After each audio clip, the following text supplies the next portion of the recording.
پیارے بچوں، آج جو میں آپ کو کہانی سناؤں گی یہ کہانی ہے کچھوے اور خرگوش کی۔ ایک جنگل میں ایک کچھوا اور خرگوش رہا کرتے تھے۔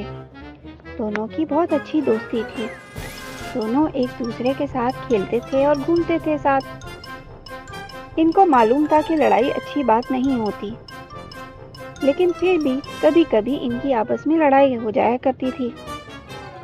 ہوتا کچھ یوں تھا کہ جب دونوں راستے میں جا رہے ہوتے تھے تو خرگوش تیز چلنے کی وجہ سے آگے نکل جاتا تھا اور کچھوا اپنے بھاری جسم کی وجہ سے تیز نہیں چل پاتا تھا اور پیچھے رہ جاتا تھا، جس پر خرگوش اس کا مذاق اڑایا کرتا تھا۔ آپ کو تو معلوم ہے کہ کسی کا مذاق اڑانا بری عادت ہوتی ہے۔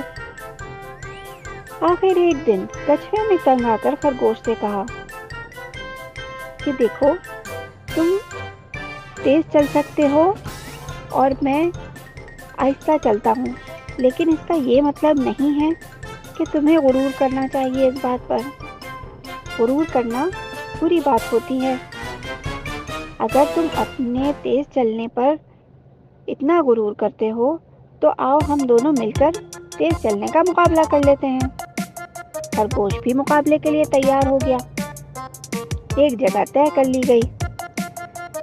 خرگوش تیزی سے آگے کی طرف بھاگا جا رہا تھا اور پیچھے کچھوا آہستہ آہستہ چل رہا تھا۔ جب کافی دور خرگوش نکل گیا آگے تو اس نے دیکھا کہ اسے پیچھے کچھوا کہیں نظر نہیں آ رہا۔ تب اس نے سوچا کہ میں تھوڑا آرام کر لیتا ہوں۔ وہ ایک درخت کے سائے کے نیچے بیٹھا تو اس کی آنکھ لگ گئی اور وہ سو گیا۔ اتنے میں کچھوا آہستہ چلتا چلتا خرگوش کے پاس پہنچا اور پھر اس نے اس کو سوتا دیکھ کے سیدھا آگے نکل گیا۔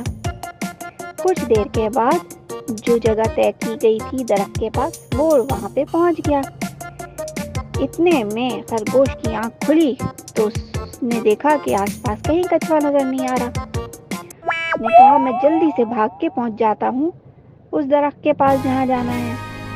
اب جو وہاں پہنچا تو دیکھا خرگوش نے کہ کچھوا پہلے ہی موجود ہے وہاں۔ اب تو خرگوش کو بہت شرمندگی ہوئی